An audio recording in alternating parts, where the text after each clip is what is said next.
За байнгын дарга гишүүд ажлын хэсгийн гишүүдийн энэ өдрийн хамруулан айлтгая. За би 4-5 асуулт байна. За юуны өмнө бас яг бид ингээд нийгмийн хувьд хүлээлт үүсчихсэн том асуудал байгаа л да. Энтэй холбоотойгоор манай их хурлын гишүүд хувь санаачлаад явж байгааг бол бас сайшиж байна. Бас нийгмийн хүлээлтэнд нийцсэн байдлаар тодорхой шийдвэр гаргуулах бас энэ чинь том одоо өөрийнх нь үүрэг учраас өөрийгөө хэрэгжүүлэх гэсэн одоо санаачлах штеп. 20 дахь одоо яг бид энд бол нэг 4 тал сууж байна. Хувь санаачлагч нар, байнгын орооны гишүүд, за тэрийн захиргааны төв байгууллага, тэрийн захиргааны байгууллага болон за энэ ажлын хэсэгт бол судалгаа хийж өгсөн одоо судлаачдын одоо бүрэлдэхүүн гэдэг. Тэр асуудлыг ингэж их олон талаас нь бид ингэж хэлцэж байгаа нэг сайн болж байна.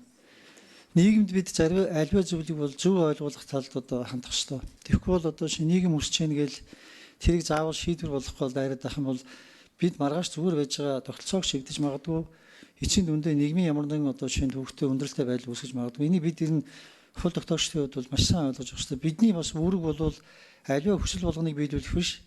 Бидний гаргасан шийдвэр бол тооцоо судалгаатай рационал байх шүү дээ. Эцсийн дүндээ бол мэдээж хэрэг бас одоо ажилдаг үр дүнтэй юм шийдвэр байх шүү дээ гэдэг талаас нь бодох ёстой хаа гэж бодож байна. За сая их тодорхой тоо хэлсэн. Энэ тоог угаасаа бид мэдж байгаа.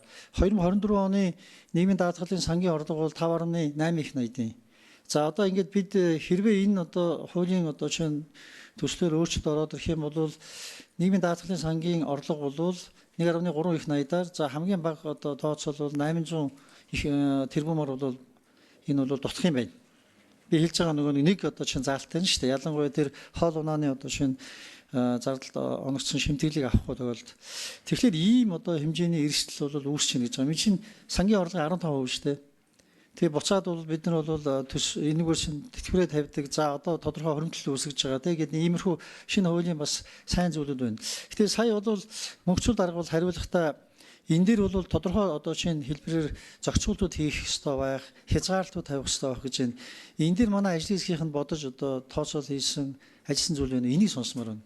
Нэгэнтээ бид бол ганцхан одоо зүйл дээр ярих байгаа бол биш шүү дээ. Энэ чинь олон хөлбөртэй байж зөв тооцоон дээрээс бид нэр хэрвээ энийг шийдвэр гаргахад бол яах вэ гэдгийг ярих ёстой учраас тэр нэгдүгээр асуулт энэ.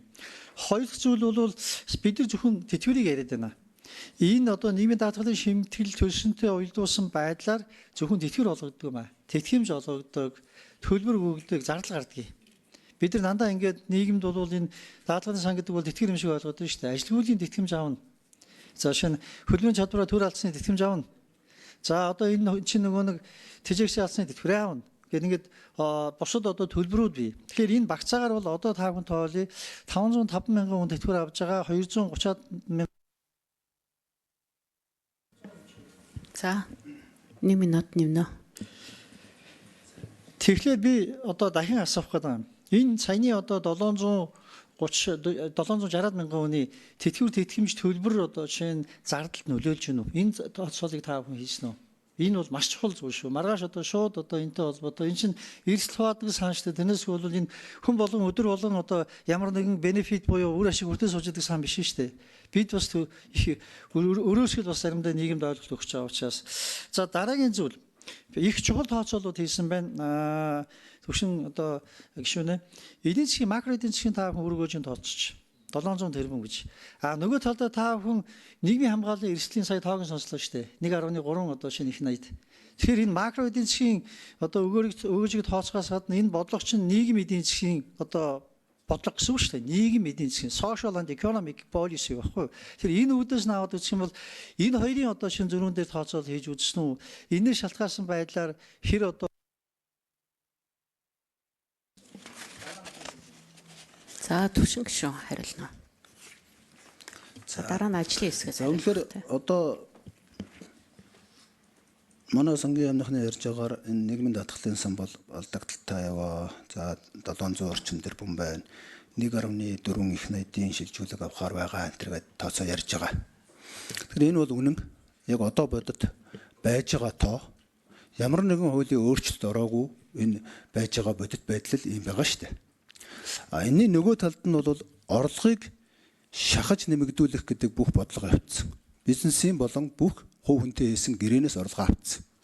Чаашдаа энийг ингээд харах юм бол бизнесийнхаа орлогоос нийгмийн даатгалын шимтгэлийг хоёр тал нь хоёулаа төлдөг ийм байдлаар явах юм бол буцаагаад одоо хуваарийг хөдөлмөр эрхэлж байгаа бүх одоо ажил эрхлэгчдийг бол дуусгачих байгаа байхгүй юу? Энд чинь өөрөөр хэлбэл бизнесийнхаа орлогоос 20% нийгмийн даатгал, дээрээс нь хүн амын орлогын албан дотор 10%, буцаагаад нөөтийн 10% гэдэг.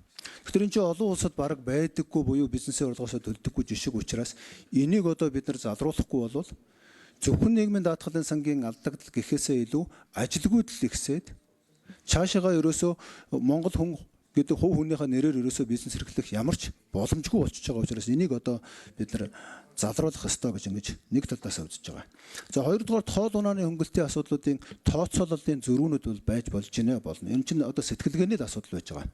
Зарим хүн энэ чинь хоол унаа татваргүй болсон бол нэмээд өгчөө гэж тооцож байна.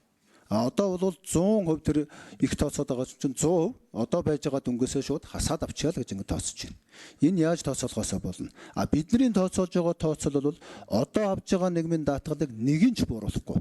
Харин одоо тодорхойлсон хоол унааны хөнгөлөлт гэдэг энэ статистик дээр мэдээлсэн тэр дүнгуудээс нь өсөхгүй хэмжээнд л бууруулна гэж байгаа болохоос биш яг энэ хоол унааны дүнгийн үндсэн цалингаас нь хасаад явуулчихна гэдэг юм ойлгоц байхгүй. Ер нь эдийн засгийн логик агуулгын хувьд хоол унаа энэ байр түлшний хөнгөлөлт гэдэг бол өөрөө яг хүмүүсийн бодит гар дээр очиж байгаа буюу бас нөгөө талаас эдийн засгийн эргэцийг нэмэгдүүлдэг зүйл.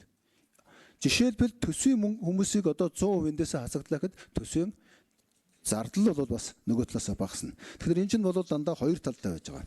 За макро эдийн засгийн үзүүл бол нийгмийн үзүүлэлтүүдийг тооцсон.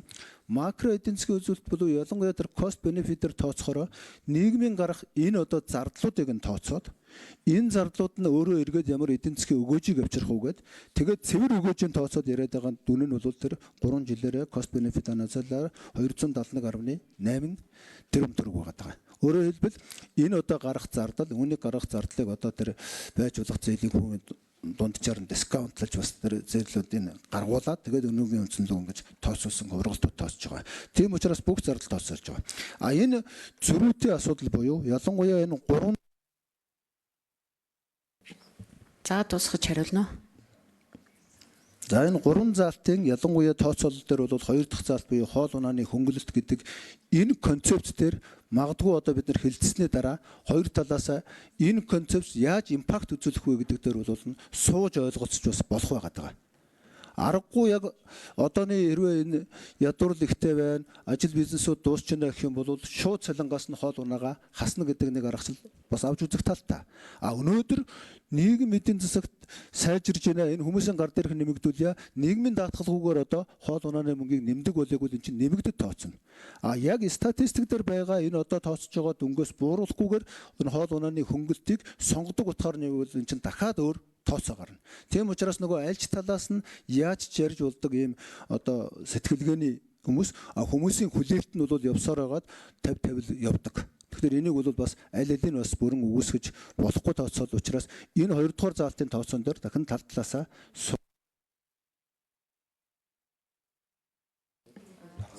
За ажлын хэсгээс яамнаас хариулах вэ?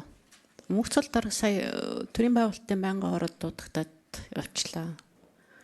Яамнаас за Батшрал дараал нэгдүгээр микрофон. За Зулхуур сайдын асуултанд хариулъя. За энэ нийгмийн даатгалын сангийн баланс бол орлого ба зарлага гэсэн хоёр л үзүүлэлттэй. Орлого хэсгээр бид нар орлогоо төвлөрүүлээд зарлага дээр бид нар нийгмийн даатгалын багц хуулинд заасан тэтгэвэр тэтгэмжүүдтэй буюу 24 үйлчлэгийг л санхүүжиж буцаага гаргаж байгаа. Тэгэхээр бид нар орлого тал дээр бид нар орлого буурна гэдэг бол яг хуу зарим нэг нөлөө үзүүлээд ажил олгогчийн тоо ихсээд нийт дүнгээр сангийн орлогод бол тодорхой нөлөө үзүүлж магадгүй. Гэхдээ тухайн хүний хувьд бол гарцаагүй шууд нөлөө үзүүлнэ. Тухайн хүний хувьд бол 2 сая төгрөгөөс нийгмийн даатгал төлдөг байсан бол хоолны мөнгийн 400 мянга хасаад ингээд сая 600 мянган төгрөгөөс шимтгэл төлвөл энэ дүнгээс нь л бид нар нөгөө шудраг зарчмаараа тэтгэвэр юм уу тэтгэмжэл болгоно. Тэгэхээр одоо Зулхуур гишүүний хэлдэг санаа бол зөв. Тэтгэврүүд, декретүүд, листүүд, оршуулгын тэтгэмж, оршуулгын тэтгэмж орохгүй тэтгэврүүд ингээ бүгдээрээ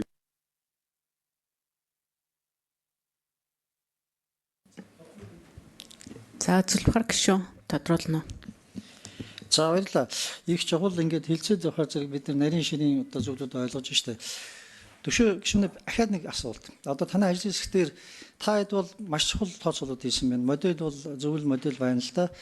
Макро эдийн засгийн нөлөөлөл нь ямар байхын, одоо эндээс ямар үр гарахын, за бүр цаашаад cost benefit analysis хүртэл одоо хийсэн юм шиг байна шүү дээ. Тэгэхээр энэ дэр нэмж өөр хөвсгчүүд та нар оруулж ирээгүй. Би саяны хэлээд байгаа энэний нийгмийн эрсдлийг одоо тооцдог, одоо тэр тодорхой хөвсгчүүд байж тэрний эерэг вэ нүс өрөг вэ нү гэдэг тооцоол хийсэн үү?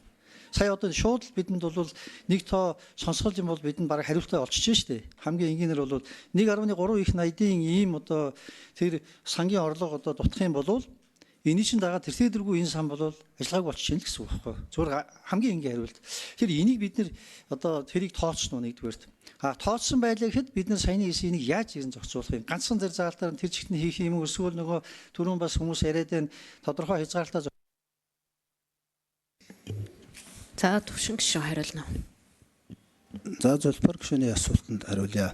За яг одоо байгаа статистик тооцоололоос энийг яг одооны байж байгаа статистикаас нь хоол унааны мөнгийг нэмэгдүүлэх гэдэг өнцгөр ингээд аваа явах юм бол энэ нөлөөлөл өөрөө 300 орчим тэрбум төгрөгийн нөлөөлөл. 300 орчим тэрбум төгрөгийн нөлөөлөл гэдэг чинь бол тухайн сангийн өсөж байгаа одоо жил болгон хөдөлдөг дүнгийнх нь одоо ерөөсөө 3.1 байхгүй юу? Үнэхээр яг энэ 2 дугаар заалтын тооцоолол 1.8 их 80 руу ороод ирвэл эн чинь бол харин бодит сан дээр тодорхой нөлөө үзүүлнэ.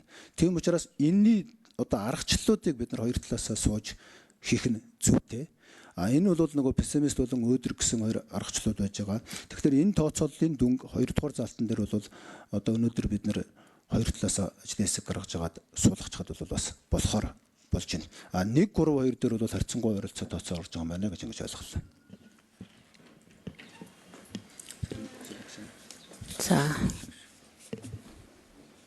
За ган үлэг гишүүн асуултаа асууна уу?